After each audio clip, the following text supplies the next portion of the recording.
औज़ुबिल्लाहिमिनश्शैतानिर्रजीम बिस्मिल्लाहिर्रहमानिर्रहीम। CISSP domain 4 और domain 4 का पार्ट नंबर 16 रिकॉर्ड कर रही हूँ। मैंने पार्ट नंबर 15 को जो है ना पॉइंट नंबर 89 के ऊपर फिनिश किया था और आज मैं जो है पार्ट 16 को पॉइंट नंबर 90 से शुरू कर रही हूँ। और क्या है डोमेन 4? डोमेन 4 है communication and security network.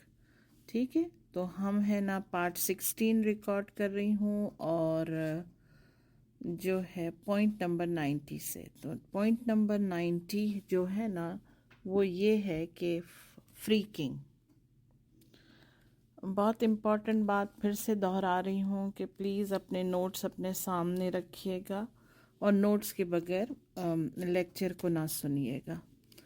Number 90 है freaking is a specific type of attack directed towards the telephone system and voice services in general. Freaking uses various type of technology to circumvent, यानी कि circumvent का मतलब होता है obstacle, रुकावट, the telephone system to make free long distance call, to alter the function of telephone service, to steal specialized services, and even to cause service disruption.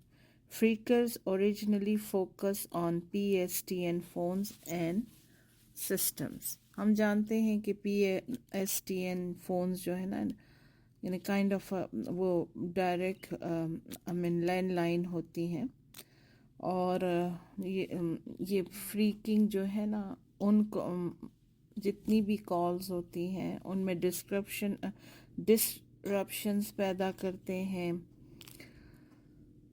और है ना ऑब्स्टिकल्स डालते हैं लॉन्ग डिस्टेंस कॉल्स के अंदर ना। is a worldwide collection. What is PSTN? It's a worldwide collection of connected public telephone networks that was designed primarily for analog telephone call, also referred to be the landlines, plain old telephone services parts. ठीक है ना, तो ये landline से मुतालिक है PSTN ना। फिर आता है पॉइंट नंबर 91। पॉइंट नंबर 91 जो है PBX प्राइवेट ब्रांच एक्सचेंज, उसका फ्रॉड और उसमें भी फ्रॉड और अब्यूज़ होता है। प्राइवेट मीन्स अच्छा, प्राइवेट का मतलब क्या है? That it is equivalent that services private organization instead of offering public service. ये प्राइवेट ऑर्गेनाइजेशन के लिए फ़ोन लाइंस जो हैं उसकी सर्विस प्रोवाइड करते हैं। ठीक है, फिर है branch. Branch means that it is multi station system that allow shared use of central office lines ना। क्या होता है कि ना ऑफिस के अंदर जो है ना लाइन तो एक ही होती है लेकिन उसके सारे एक्सटेंशंस होते हैं ना। और फिर एक्सचेंज आता है, उसका है कि reflect its primary function which is to switch phone calls internally and externally ना। वो क्या करता है, उसका फंक्शन ये है कि फ़ोन को स्विच करता है इंटरनली भी और एक्सटर्नली भी। ठीक है ना। PBX work as the central server for a business level telephone system. It mainly does two things. Na? Establish internal call to connect all phones to PBX and assign each phone with extension numbers. यानी ये दो तरीके से काम करता है। पहला तरीका तो इसका ये है कि within the office, within the department, within the organization जो है ना, ये सब एम्प्लॉयज़ के पास उनके पास फ़ोन होता है जो कि है ना जिनके एक्सटेंशंस होते हैं। हम अक्सर रिकॉर्डिंग में भी सुनते हैं ना कि अगर आपको ये काम हो तो आप ये एक्सटेंशन प्रेस करें ना। और फिर उसका दूसरा काम क्या है कि to run the business we also need to talk with our clients. हम एक्सटर्नल कॉल्स भी हमें करनी होती है ना, क्लाइंट्स को करनी होती है, वेंडर्स को करनी होती है, किसी डिपार्टमेंट को बाहर के किसी कंपनी को करनी होती है। तो so with our clients, so to deal with external calls भी कर सकते, we must connect our PBX to public switch ना, ठीक है ना। तो PBX बहुत सिंपल है इसको समझना, क्योंकि हम ये चीज़ें हम बहुत अरसे से देख रहे हैं। फिर आता है पॉइंट नंबर 92 ना, रिमोट एक्सेस सिक्योरिटी मैनेजमेंट ना। It can take the following forms, इसके ये पॉइंट्स हैं ना। Connecting to a network over the internet through a VPN। हम जानते हैं कि VPN जो है वर्चुअल प्राइवेट नेटवर्क है, हम इसके बारे में काफ़ी कुछ पढ़ चुके हैं अपने पिछले डोमेन में, लेकिन मैंने फिर भी इसका लिख दिया कि ये क्या है। VPN वर्चुअल प्राइवेट नेटवर्क ना, ये इंटरनेट के थ्रू कनेक्शन इसका बनता है। फिर कनेक्टिंग टू अ वेब पे के बारे में भी हम पढ़ चुके हैं, जो कि वायरलेस एप्लीकेशन प्रोटोकॉल है। फिर है connecting to a terminal server system, जो सर्वर सिस्टम टर्मिनल का होता है उससे कनेक्ट करता है। Connecting to an office located PC using a remote desktop service ना, रिमोट डेस्कटॉप सर्विस से भी कनेक्टेड है। यूज डेस्कटॉप यानी कि रिमोट जो करते हैं, मतलब घर से काम करते हैं या प्राइवेटली काम करते हैं, उनके डेस्कटॉप से भी कनेक्टेड होता है। Using cloud based desktop solution, cloud के थ्रू भी ये इसका सोल्यूशन है। और using a modem to dial up directly to a remote access service ना, मोडम के थ्रू भी हो सकता है। और मोडम हम सब जानते हैं, हम सबके घर में मोडम है। What is a terminal server system, अब इसको थोड़ा सा समझ ले। इज़ अ हार्डवेयर डिवाइस और server that provides terminals such as PCs, printers and other devices with a common connection point to a local और वाइड एरिया नेटवर्क, ठीक है। अच्छा, फिर आता है point number 93, remote access and telecommunicating techniques. There 4 main type of remote access techniques है ना। पहली है सर्विस स्पेसिफिक। सर्विस स्पेसिफिक क्या है? Remote access given user the ability to remotely connect to and manipulate or interact with a single server such an email ना। Service specific क्या है? इसका एग्जाम्पल है ईमेल।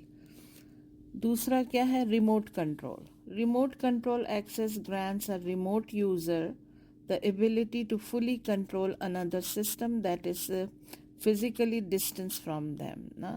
जो बैठे हैं एक जगह पर, वो जो है कंट्रोल कर सकते हैं अदर सिस्टम को, इवन दो वो अदर सिस्टम उनके रूम में नहीं है, कहीं और है। फिर आता है remote node operation is just another name for when a remote client establishes a direct connection to LA and local area network such as with wireless। Remote node operation क्या है? वो कनेक्शन, डायरेक्ट कनेक्शन मिलाता है। हम LAN local को भी पढ़ चुके हैं। ये एक वायरलेस जो रिमोट नोड ऑपरेशन है, ये है वायरलेस कनेक्शन ना। फिर आता है screen scraper slash scraping. This term can be use in 2 different circumstances. First, it is sometimes used to refer to remote control, remote access or remote desktop service. Second is a technology that allows an automated tool to interact with a human interface। ठीक है। फिर आता है point number 94। Point number 94 ये है कि plan a remote access security policy. अच्छा, remote connectivity technology. Each type of connection has its own unique security issues ना, ठीक है ना। हर एक का अपना एक यूनिक सिक्योरिटी इशू होता है। This can include cellular slash mobile services, PSTN modems, cable TV internet services, digital subscriber line DSL, fiber connection, wireless networking and satellite. फिर आता है transmission protection. There are several forms of encrypted protocols. Encrypted connection system and encrypted network service और application ना जो encrypt की जाती है, ठीक है, उसकी services और applications होती हैं. फिर आता है authentication protection. In addition to protecting data traffic, you must ensure that all log-on credentials are properly secured. फिर आता है रिमोट यूज़र असिस्टेंस ना. रिमोट एक्सेस यूज़र में periodically require technical assistance. You must have a means established to provide this as effectively as possible ना.